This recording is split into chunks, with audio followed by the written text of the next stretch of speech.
Carolina, gracias por estar con nosotros. Gracias a ustedes. Bueno, estuviste en el Senado. En el Senado se están debatiendo leyes importantes, ¿no? Que para víctimas que en la Argentina estuvieron ignoradas durante mucho tiempo. Contanos cuál fue tu experiencia y contaste lo que te pasó, lo que sufriste. ¿Cómo fue tu experiencia ahí? En principio, en el Senado, a diferencia de la Cámara de Diputados, que es más un ida y vuelta a la discusión, en el Senado es un expositor y no se puede repreguntar salvo que sea senador. Entonces, bueno, teníamos algunas cuestiones para plantear, por ejemplo, al Colegio de Abogados, que se opuso a la ley de víctimas. ¿Se opuso al Colegio de Abogados? Sí, se opuso a la ley de víctimas porque aduciendo que iban a tener menos trabajo. ¿Cómo es eso?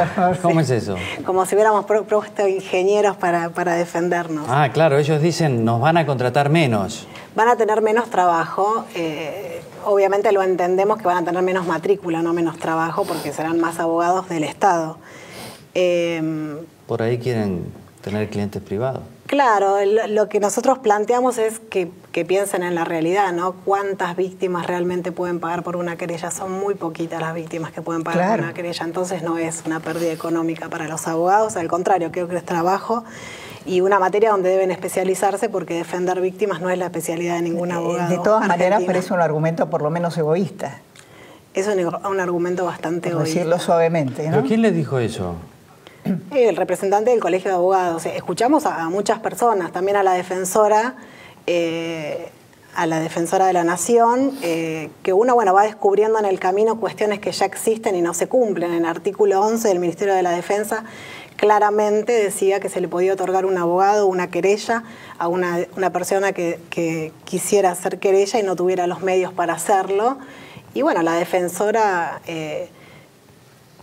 realmente nos habló de casos como trata, o sea, como que ellos eligieron qué delitos, a qué víctimas representar, porque le pareció novedoso y interesante y bueno, y evidentemente las víctimas de delitos comunes no entraron en ese ámbito. Hay 7 defensores nada más, que bueno, la víctima pasa por una serie de estudios, a ver si realmente puede, no puede pagar, bueno, todas cuestiones muy injustas. Es víctima por segunda vez, de alguna manera. Segunda, tercera, en el proceso, sí, claro. Muchísimas veces, cuando recorre de comisaría a fiscalía. Y bueno, lo que planteé yo es que queremos exactamente lo mismo. Yo y muchísimas otras víctimas. Queremos lo mismo que tiene un delincuente, que es un abogado, y es una contención especializada por parte del Estado, que sabemos que no es durante toda la vida, sabemos que el primer momento es muy traumático y necesitamos las mismas certezas que tiene un delincuente, que venga alguien a asesorarnos. Claro. Lo que yo decía es el delincuente sale con la certeza de que puede ser apresado o no apresado cuando sale a delinquir. Podemos discutir por qué delinque, pero tiene certezas. Y si es apresado sabe que va a ir a una cárcel y a las 24 horas va a estar siendo asesorado. Nosotros queremos exactamente lo mismo y que aborden a las víctimas, no una víctima que salga de una morgue, de reconocer a un hijo muerto, a averiguar un presupuesto de un abogado. Nos parece totalmente injusto. Ahora, este proyecto ya tiene media sanción de diputados, ¿no? Tiene media sanción por unanimidad en diputados. Pero en senadores, bueno, la senadora Negre de Alonso hizo una propuesta superadora porque ese proyecto era inconstitucional porque no respetaba el federalismo y ella propone la defensoría de la víctima dentro del Poder Judicial. Pero eso es una buena novedad, Es una buena noticia.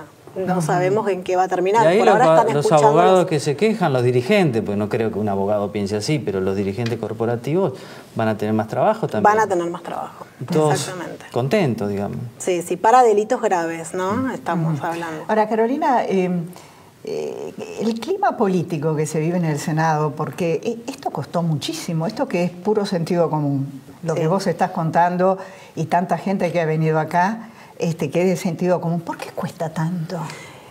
¿Por qué hay que explicar tanto? Costó tanto porque, sí, en la mayoría de los países de todas maneras lo va consiguiendo las ONG de víctimas. Ajá. Pero acá directamente se nos silenciaba, con este argumento cobarde de que bueno, la víctima habla del dolor, de la venganza, que quiere pena de muerte.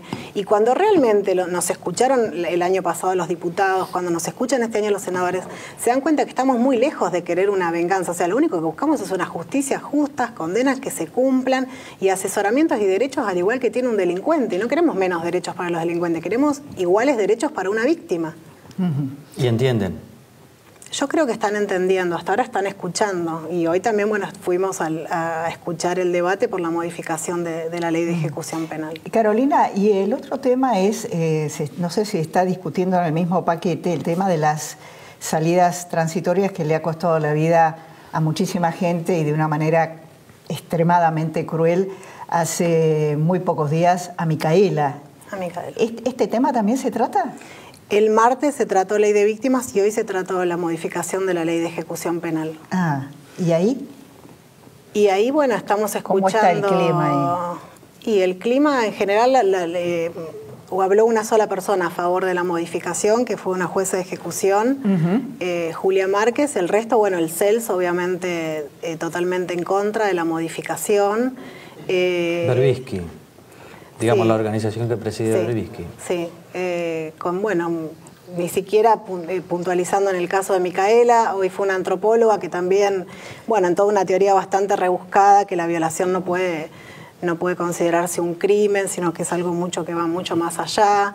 Y no a la cárcel sin... ¿Era una mujer?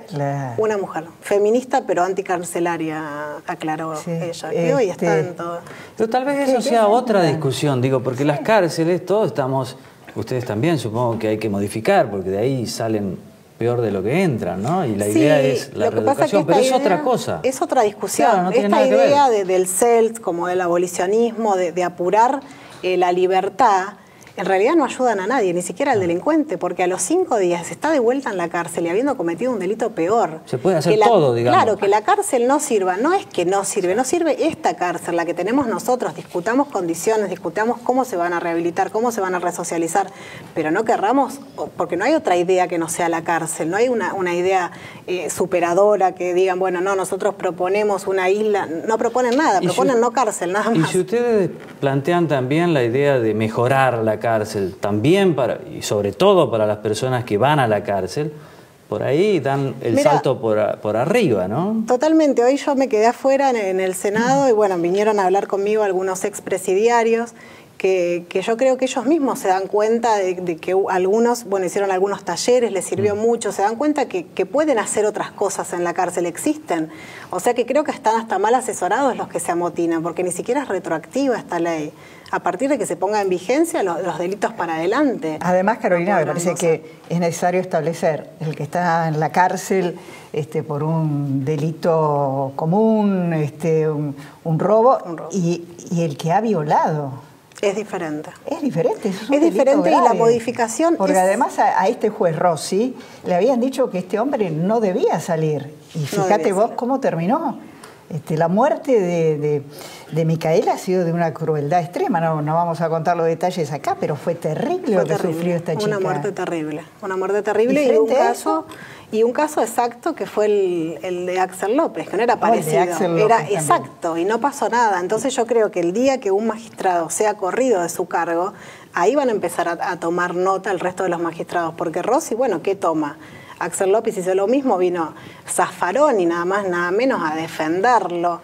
Sigue en funciones y bueno, los jueces siguen actuando de esta manera. Lo que pasa es que no podemos pedir, bueno, sean con un crimen abolicionista y con el otro no. O sea, la justicia penal es abolicionista en su mayoría, no cree en la pena en su mayoría, eso lo tenemos que asumir y creo que la ciudadanía está pidiendo otra cosa.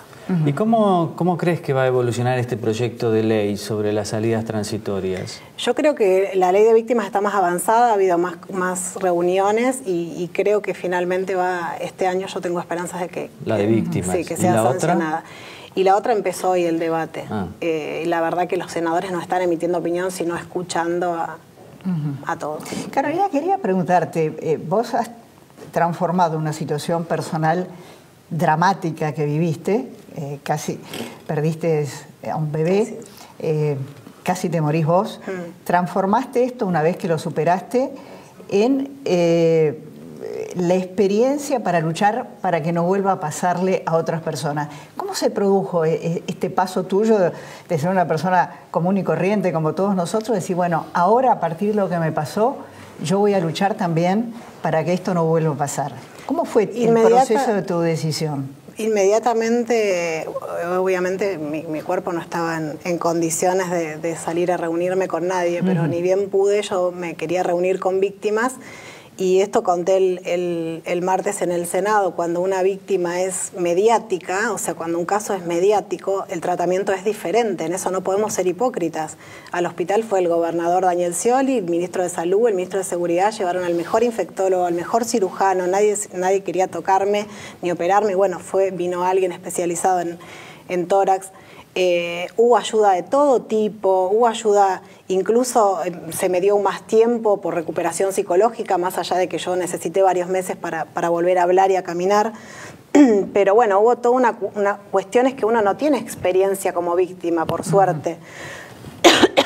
Y cuando yo me empiezo a reunir con víctimas, cuando escucho esto de qué suerte tuviste, ahí me empecé a dar cuenta cuán diferente era el trato a la mayoría de las víctimas, porque los casos de los medios son 2 o 3. Entonces, ¿cuál era el mensaje?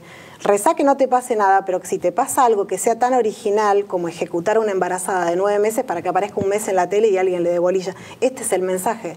Y realmente creo que es un mensaje que la justicia se tendría que avergonzar, porque nos buscan a las víctimas para ver cómo llegar a los medios, no cómo llegar a jueces y fiscales. Esto es una vergüenza y tiene que cambiar. Y vos a partir de ahí dijiste, bueno...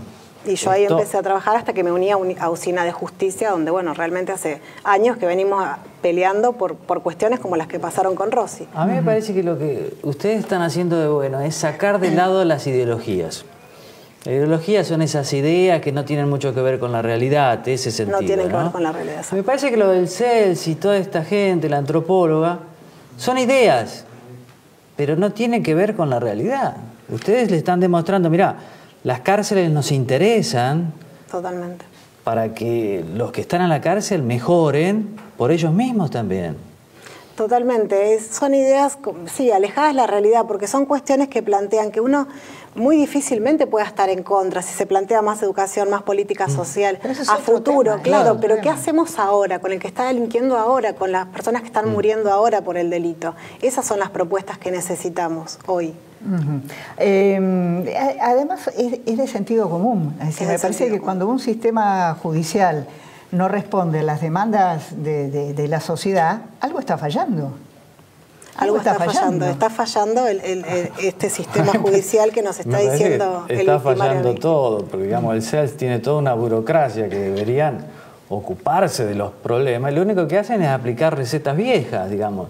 ¿Les preocupa las cárceles? Bueno, elaboren una propuesta para mejorarlas, ¿no? Lo que pasa es que ellos han modificado las variables para confirmar sus teorías. O sea, la cárcel no sirve, sí, pero ¿qué hacemos por esa cárcel? Así sí, no sirve. Pero ¿por qué no peleamos por una mejor cárcel? Por todas estas cuestiones que ellos denuncian de las mafias en el servicio penitenciario. Bueno, peleemos. Ese es otro tema. Propongamos. Claro. Otro tema importante. Es importante, pero ustedes vieron hace poco el servicio penitenciario bonaerense, que la mayor cantidad de presos está ahí. Realmente era cualquier cosa. Entonces salgamos a denunciar esas cosas. Miles de profesionales contratados que no cumplían funciones, chef, profesionales que iban un día por semana. Entonces, bueno, todas estas cuestiones, obviamente que necesitamos una cárcel mejor porque todos van a salir de la cárcel. Pero no cárcel no es la solución a nada. No, y además realmente la justicia se tiene que hacer cargo. Este juez Rossi, yo no lo conozco, no sé quién es, pero liberó a alguien que todos los estudios médicos le decían que no había que liberarlo. La consecuencia fue una adolescente muerta. ¿Y cuántos casos ha habido así? El caso Bañato, es decir, muchísimos casos. Muchísimos casos. Y hoy una de las preocupaciones de una de las senadoras era que el juez perdía autoridad porque iba a tener que escuchar este tipo de informes. ¿Y qué más quiere un juez que trabajar interdisciplinariamente con profesionales de la salud mental que le estén dando una óptica diferente de lo que él no conoce porque estudió leyes? Pero bueno, estas preocupaciones realmente son insólitas y no creo que vayan. Sí, son Cuando falla el sentido común es todo mucho más complicado. Mucho más complicado. Carolina, gracias por estar con nosotros, a vos y a toda la gente de Usina de Justicia y de otras ONG que están en realidad trabajando para todos nosotros. Le deseamos la mejor suerte, ¿no? Gracias, muchas gracias. Ya continuamos, viene un debate sobre el Inca. ¿Cuántas cosas han pasado en el Inca en las últimas horas? Muchos actores protestan, vamos a ver quién tiene razón. Vamos a ver.